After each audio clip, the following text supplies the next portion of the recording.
Losers of two of their last three games. What do we think of the Maple Leafs through their first seven? Hey everyone, welcome to Inside the Leafs. Rob Wong, joined alongside by Toronto Sun Maple Leafs writers Lance Hornby and Terry Koshan. And guys, a tough luck loss on Saturday against the Rangers, an impressive win on Monday against the Lightning, and a no-show on Tuesday against Columbus has the Maple Leafs having lost two of their last three, but on the whole, still above 500 at 4-3. We'll get to the bad momentarily, but we got to start with the positive. So Terry, what have you liked through the first few weeks of the season? The fact that the message from Craig Berube is sinking in. Throw last night out, and the Leafs did a lot of good things through 6 games. And going 4-2, playing with the type of grit and determination, and finishing your check system that he likes. And I think for the most part, at 5-on-5, it did them well. In those two losses before Columbus, I mean, they went up against a really good goalie, or at least Sam Montembeault in the opener, a guy who had a good night, and then Shesterkin, the Rangers, arguably the best in the league on Saturday. So you want to try to get around these things. You don't always want to come out of a game saying, okay, we got goalie tonight, but just overall, the top line has been good. The line of Domi and Nylander McMahon has been doing some good things. It goes without saying what Chris Tanev has added on the blue line, but I really like what Oliver Ekman Larsson has done as well. Leading the team in minutes played, and showing a bit of a feistiness too. And then Stolarz has been amazing. But I think there's lots to like out of overall out of these first couple of weeks, just given the fact, like I say, for the most part, they're adhering to what Berube wants, and that's a good sign in the early going. I'd have to start with Stolarz and the fact that he stepped into a number one role that people wondered if he could attain. Certainly, we were still early on, but his size, his presence, and everything's rubbing off as far as better defensive plays go. So that's certainly in the good.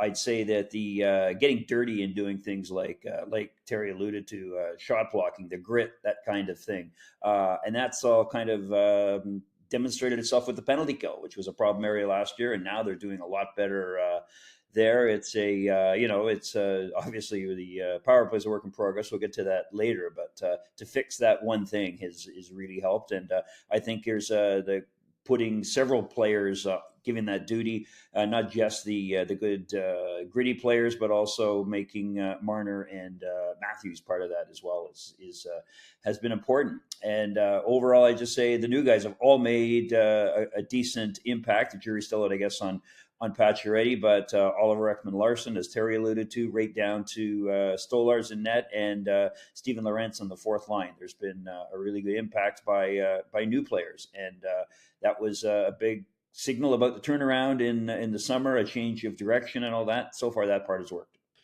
So on the flip side, Lance, there's obviously a lot of things that still need to be worked on with this team. It's not perfect. There are some maybe personnel that are not here right now. I think people would look at this team and maybe it's incomplete with some of the players that are currently here. But when you look at what this team needs to improve on, or things that maybe you haven't liked so far, what stands out for you?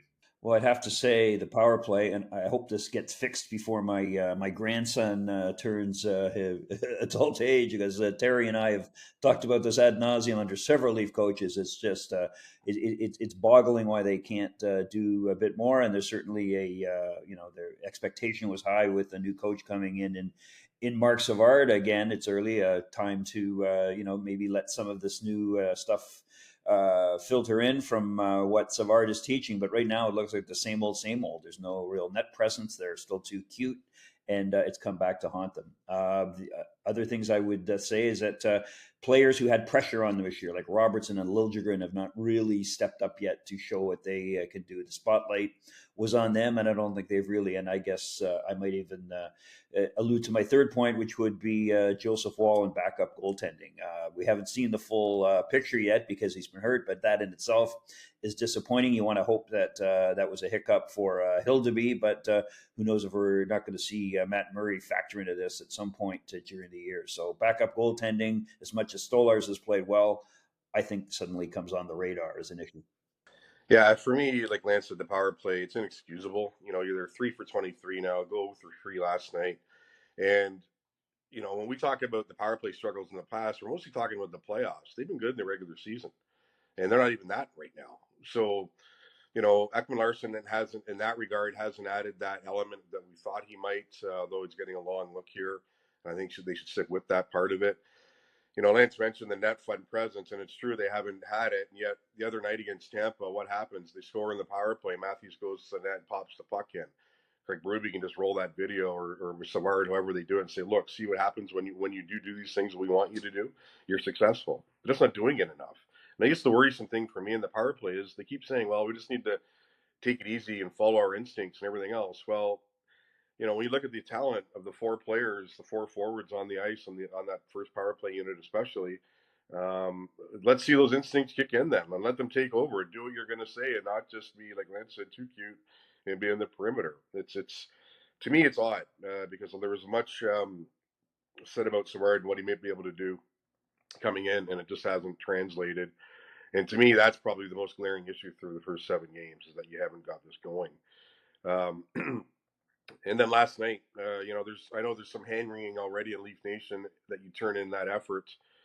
But what I would say is, it's not a typical Leafs thing. It is in that maybe they play down, but I just still think you have to look at what they did through the first 6 games and know that this, to me at least, this is going to be a different team under Berube. And last night was an aberration more than anything. Now you got to come back against St. Louis on Thursday and prove that. But the other thing about this team in the past that we saw under Sheldon Keefe was that it did have games like that. Those things didn't last, and they did turn it around quite quickly. Now the task is to do it again under Craig Berube. But I just think the team game has been good, and I think if you're going past the power play, you're nitpicking a bit. But overall, they've done good things for 7 games. All right. Well, we'll see what the Maple Leafs can do on Thursday against Craig Berube's old team in the St. Louis Blues. As always, leave your thoughts in the comments section below. For Lance Hornby and Terry Koshan and Rob Wong, thanks for watching, and we'll talk to you next time.